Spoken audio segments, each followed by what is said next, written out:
Olá, alunos, sejam bem-vindos. Essa é a 17ª aula do curso de Auxiliar Técnico de Segurança do Trabalho. Dando continuidade ao tema central NR10 e os riscos adicionais.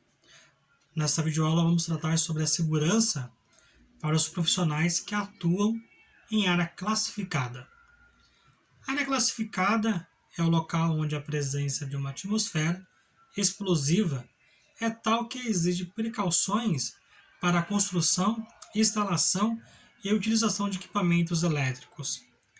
A atmosfera explosiva é a mistura com o ar de substância inflamável na forma de gás, vapor, névoa, poeira ou fibras, na presença da qual, havendo uma fonte de ignição, a combustão se propaga através da mistura. A classificação de áreas de um local começa com a análise da probabilidade da existência ou aparição de atmosferas explosivas.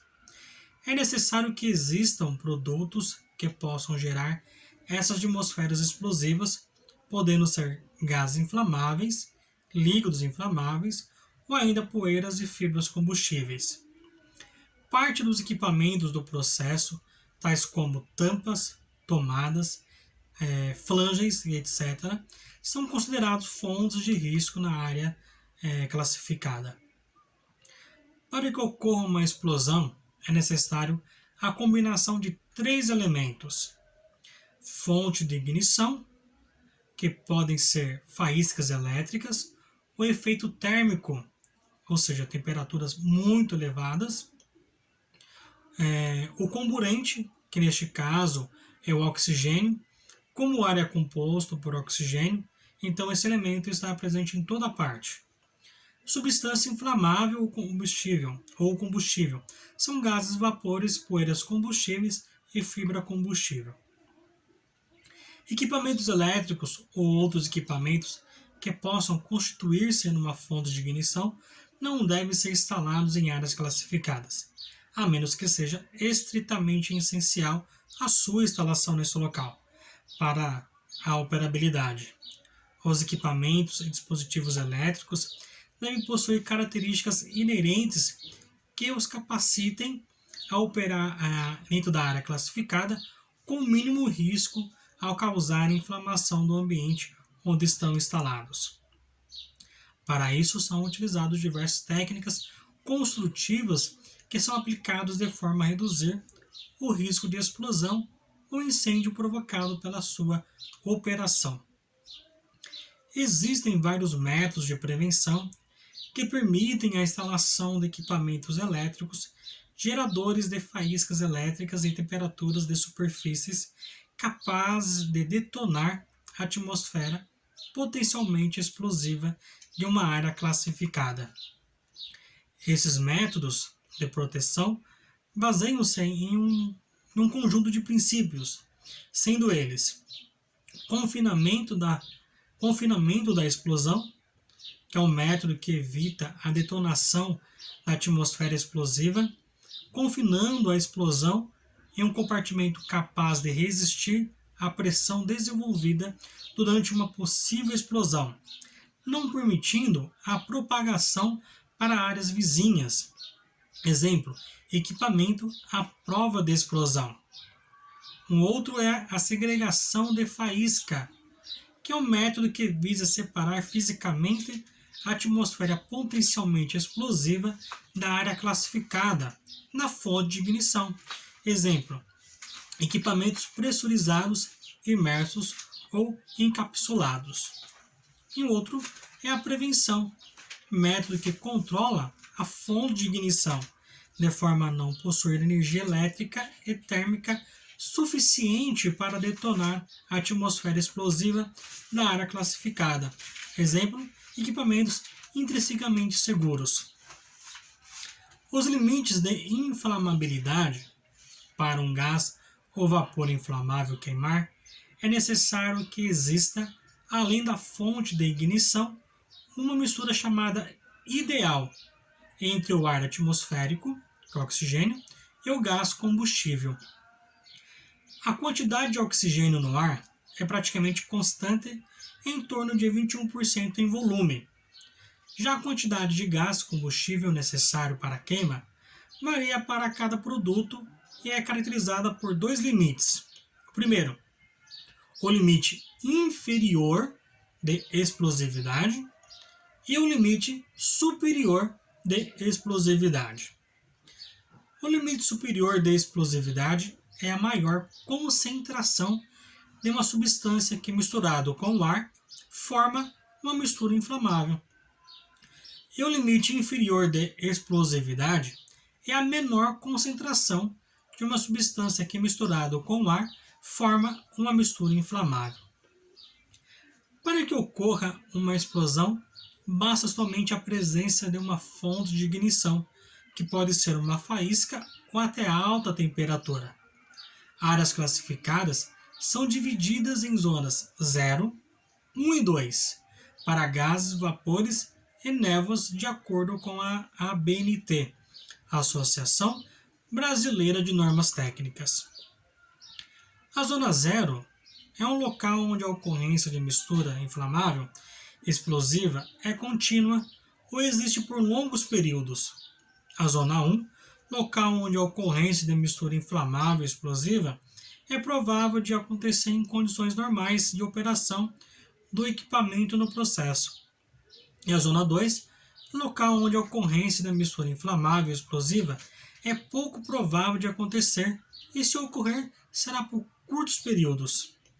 Sendo assim, é extremamente importante que os profissionais estejam atentos às características da área classificada e suas zonas de perigo, para que mantenham medidas preventivas a fim de evitar acidentes e preservar a saúde e integridade física durante as suas atividades. A umidade também é um fator inimigo das atividades que envolvem direta ou indiretamente a eletricidade. Atividades realizadas em ambientes úmidos ou molhados são consideradas atividades de grande risco aos profissionais. A umidade está relacionada a diversos fatores que, no conjunto, devem ser considerados na concepção e na execução das atividades elétricas. Cada condição de influência externa designada compreende sempre um grupo de fatores como meio ambiente, utilização, construção das edificações e trabalhos que envolvem serviços em eletricidade. A umidade pode acarretar danos à saúde de diferentes maneiras. Se o trabalhador está em contato direto com a água e permanece molhado por um período prolongado de horas, como resultado, ele pode contrair resfriados, gripes e outros problemas respiratórios. Quando a atividade envolve a eletricidade, o risco de choque é de grande probabilidade e severidade. A umidade é um agente caracterizado pelo excesso de água no ambiente laboral, em forma líquida ou vapor. São áreas alagadas, encharcadas ou com umidades excessivas. Fatores a serem considerados nos trabalhos com eletricidade são condições climáticas, chuva e umidade do ar e presença de água em qualquer atividade. Antes do início dos trabalhos com eletricidade em lugares úmidos ou molhados, é preciso examinar fios, cabos, equipamentos e as ligações elétricas. Os defeitos encontrados ou não conformidades devem ser sanados imediatamente, pois a umidade facilita o percurso da corrente elétrica pelo corpo do trabalhador, caso haja o contato físico com a rede elétrica. A presença de água diminui a rigidez elétrica dos equipamentos e ferramentas, reduz a visibilidade e a capacidade de mobilidade dos trabalhadores. As chuvas também estão quase sempre associadas a descargas atmosféricas. Outra condição que traz preocupação são as condições atmosféricas, que é o atrito de partículas, que ocorre uma separação de cargas elétricas, carregando assim, em meio de uma forma proporcional, gradativamente a diferença de potencial elétrico entre a atmosfera e o solo, rompida a resistência dielétrica, ocorre a centelha que chamamos de equipotencialização. A incidência de raios traz preocupação para qualquer profissional. Ao procurar um caminho para a sua descarga, o raio atinge pontos mais altos e pontiagudos, onde existe maior concentração de cargas. Por exemplo, montanhas, sobre árvores isoladas, ponto de para-raios, identificações, etc. As proteções contra descargas elétricas atmosféricas existem e é uma metodologia implantada sobre edificações que diminui os riscos de danos aos equipamentos e instalações. Através de dispositivos de proteção, a ABNT tem uma norma específica para a proteção de estrutura contra descargas atmosféricas, a NBR, norma brasileira 5419. As definições dessa NBR definem como descarga elétrica de origem atmosférica entre uma nuvem e a Terra ou entre nuvens, consistindo de um pulso de vários quiloamperes. Para raios, modelos Franklin são técnica proposta pelo próprio Franklin na época, e seu princípio de funcionamento é o de criar uma alta concentração de carga elétrica, poder de pontas, facilitando o rompimento da rigidez dielétrica do ar e fazendo com que a descarga ocorra entre nuvem e a haste aterrada ao solo do próprio para-raio Franklin. Outros riscos atmosféricos são as radiações não ionizantes, que é um tipo de radiação que, ao incidir sobre uma superfície, não ioniza os átomos. A radiação ultravioleta pode ser absorvida pelos tecidos humanos, causando danos biológicos à pele e aos olhos. Normalmente é eficientemente retida pela camada de ozônio da própria atmosfera. Porém, quando não há o aumento da atividade solar, registra-se significativo aumento da incidência de câncer de pele. Isso conforme estatística demonstrado no nível Brasil. A radiação infravermelha pode causar queimaduras, aumento da pigmentação da pele, danos à córnea e conhecida como doença dos sopradores de vidro, um termo muito usado no meio da área da segurança do trabalho. Radiação visível, a luz direta da solda ou do arco ou do sol, não nocivas ao olho humano, são nocivas ao olho humano, pois qualquer outra forma de radiação, ao serem interceptadas e absorvidas, convertem-se em calor, podendo causar inflamações e queimaduras. Bom, aqui eu termino essa videoaula. Espero ter sanado todas as dúvidas de vocês, alunos.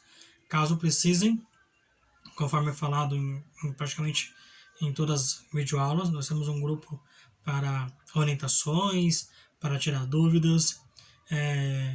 Me chamem, tendo dúvida, me chamem, tire dúvidas, não fique com dúvidas, porque a aula já é para tirar as dúvidas mesmo. Importante tirarmos dúvidas aqui, para que no futuro vocês exercendo atividades como auxiliar técnico de segurança do trabalho, possam fazer um trabalho com eficiência, com coerência e com sucesso, tá bom? Termino aqui essa videoaula, obrigado, forte abraço e até mais.